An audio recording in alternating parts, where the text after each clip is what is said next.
Do you want to be 99.9% more productive without spending a single cent? You don't need more hours in your day, you just need better productivity systems.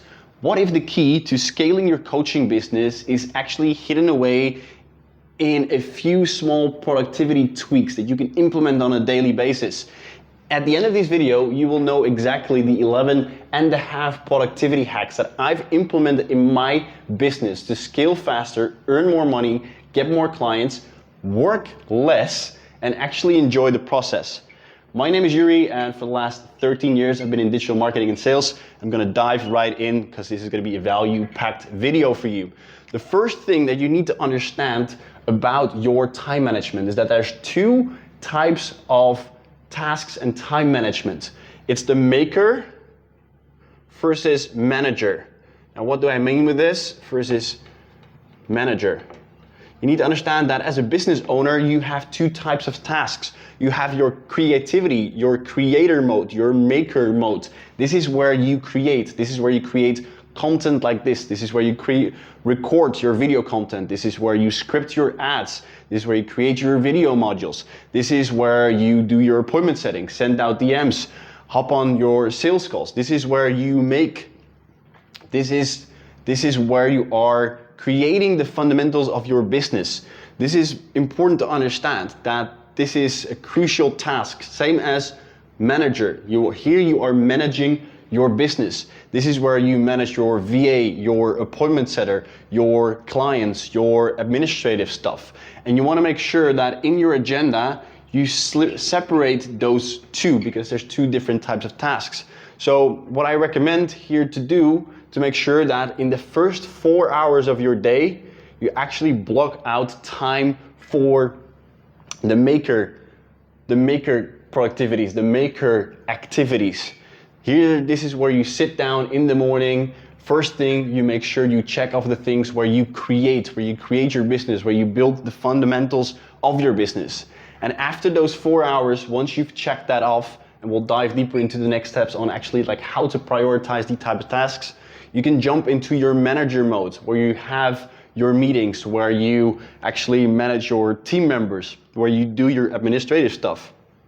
But make sure you block 4 hours in your agenda to actually be creating. Tip number 2 is that multitasking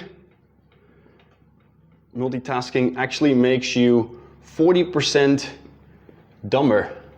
And a lot of you guys fall into the trap to want to be more productive, to just chuck more tasks from your to-do list, and this is the next thing that we're going to be covering, from your to-do list into your agenda and trying to multitask. This makes you, by research, 40% less productive, meaning your output is going to be decreasing with 40%.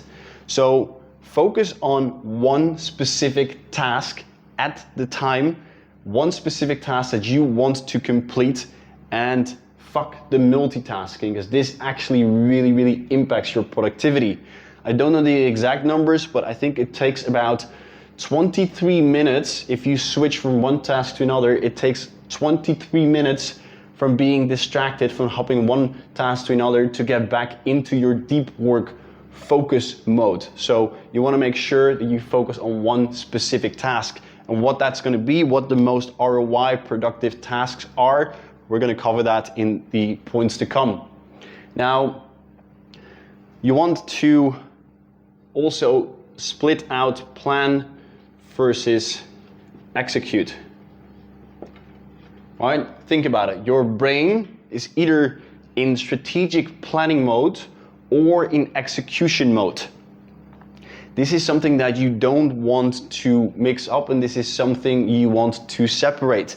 Now, this is one of the most powerful things that have worked for me and helped me tremendously to really determine my focus, is that I plan my activities the day before, and then on the day itself, I execute.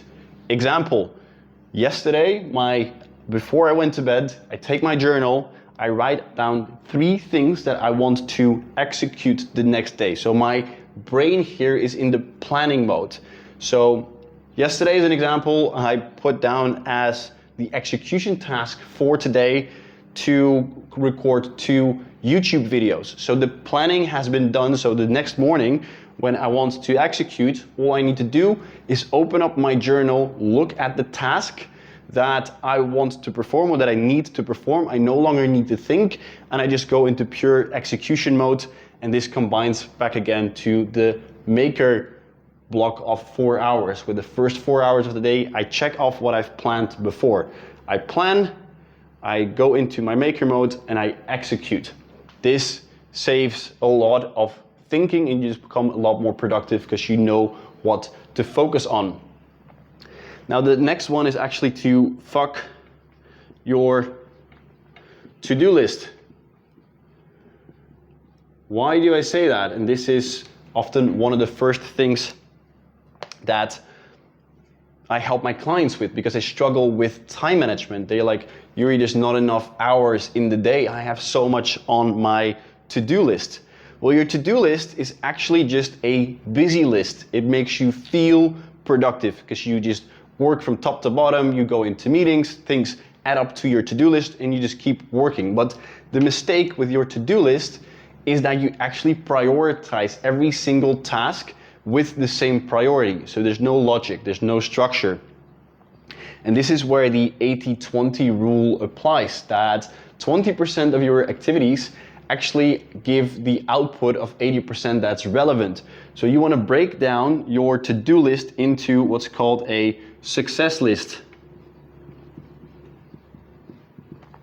Now, a great quote that I like in this case is actually that clarity about what matters most gives clarity about what is irrelevant. So you want to create clarity about actually what matters. What are the activities in your business that are making you the most money?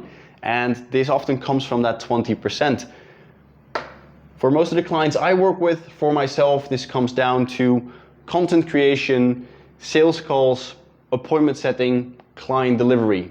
Anything you do during your day, specifically in the first 4 hours of your maker block, should be prioritized around these tasks.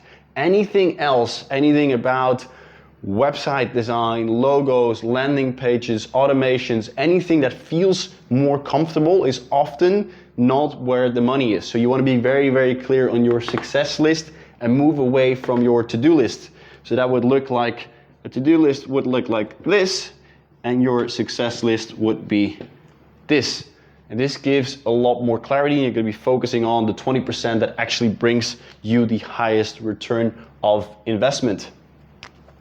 The next thing is the distraction detox.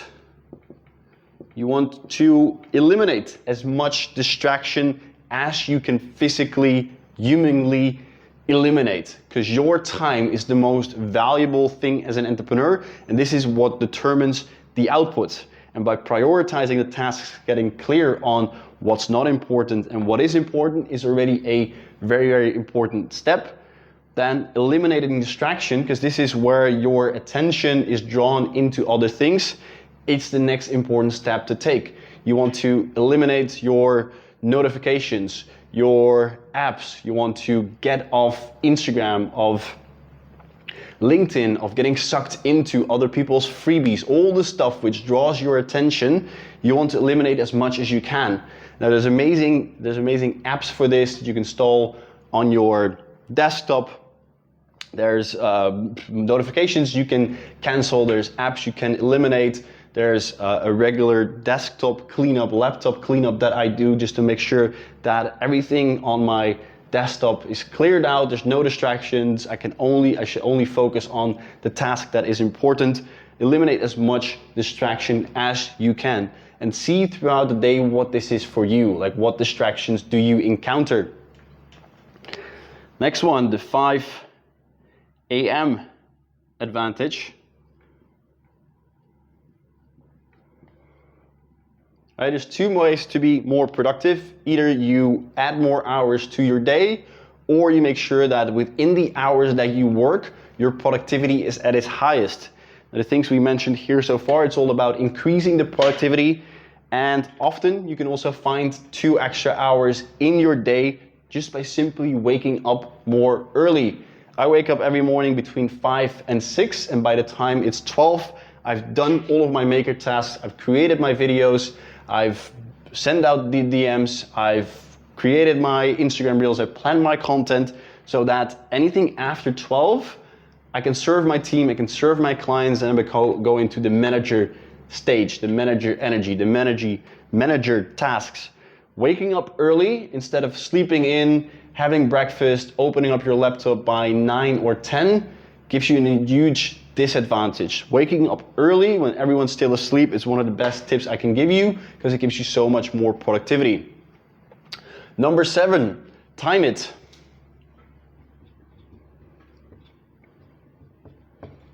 I use a little timer that I set every time I jump behind my laptop when I know what to create, when I know what to focus on, and I give myself 2 hours to work. I have 2 hours and then usually 2 or 3 deep work blocks. So in that time I work, I focus on nothing else. I try to eliminate as many things as I can, as in like eating, going to the toilet. I just focus on that up until the time is up, which is also a great reminder actually for me to make sure I get a break and not consistently burn myself out by working blocks of 5-6 hours. So I work for 2 hours, I'm as productive as I can, take a little break, and then jump into the next block of deep work. Now another one, number 8. How many windows, if you look at your computer now, like how many tabs, how many windows do you have open? How many open cycles are there in your mind of tasks that you have worked on? This all drains mental energy and takes away from the focus, the distraction. So I have the one task window rule, meaning I have one window open, it's for one task only. Anything like my desktop is completely clear, anything that's on my desktop, that's for that one task that I want to complete. And anything else I eliminate. I close off the tabs. My bookmarks bar is optimized for only the tools that I use.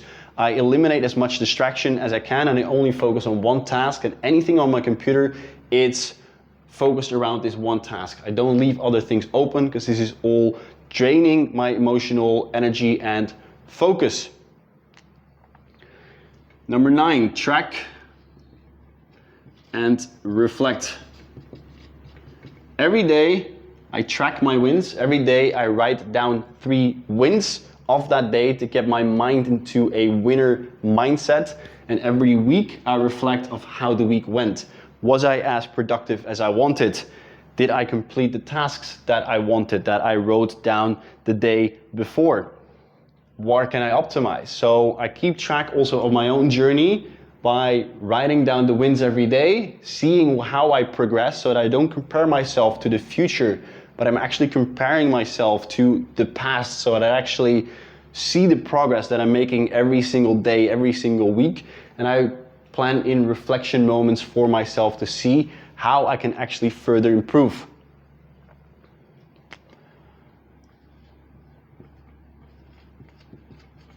Number 10, buy back your time. Are you still cleaning your own house? Are you still cooking your own meals? Are you still picking up your kids from daycare? Whatever you can do to eliminate certain repetitive tasks, same as onboarding your clients. Are you still explaining every time in an onboarding call what the program is about? Or do you have systems? Do you have modules? How much can you automate? How much can you eliminate? How much can you delegate? You want to buy back your time.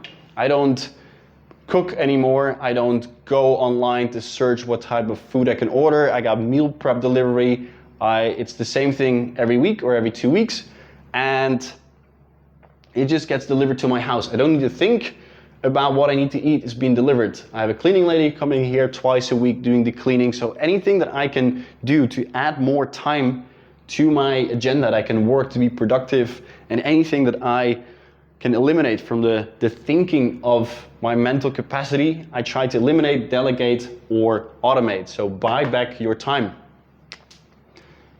Now, the almost last one, number 11, Reminders, also here, try to eliminate as much planning as you can. If you need to check in with your clients on a specific date, put that reminder for yourself. Your taxes, put a reminder for yourself. Pushing your content live, put a reminder for yourself. Eliminate as much thinking as you need to do so that you can use that for other productivity tasks, and put reminders, notifications in your phone. Eliminate all other notifications from your apps, but put reminders in your phone for the tasks that need to be done. Review your ads or whatever it is that you do on a regular basis, put the reminders. Now the last one, number 11 and a half, and I put this as a half. You're probably wondering why, because it's not much of a productivity hack. It's actually to be not productive. Plan in time in your agenda to be not productive, which is absolutely okay, and that's absolutely needed as an entrepreneur. You need your time off. You need your moments to breathe, to reflect, to completely not be busy with work, to have a mental detox from work. Plan some time in to go in for a walk, a long weekend away. Leave your phone, leave your computer, because this is probably the most productive task you can do to re-energize and get creative bandwidth again, because this is often where, for me at least, like the most creative insights come into my mind. And if you're just stuck into being productive all the time, you're going to be losing out on your creativity, and you're just going to work yourself into a burnout. So that's why I put it as half of a tip to not be productive, because it doesn't fully correspond with the productivity, but it's actually such a great hack to be more productive, to give yourself time as an entrepreneur to take time off, whatever that may be for you. So here you have it, guys, the 11 and a half productivity hacks to make sure you are 99.9% more productive that doesn't cost a single cent. If you like this video, make sure to subscribe to my YouTube channel. And if you like me, make sure to book in a call below. Let's have a chat if you're serious about scaling your coaching business. That's it, guys. I'll see you in the next video.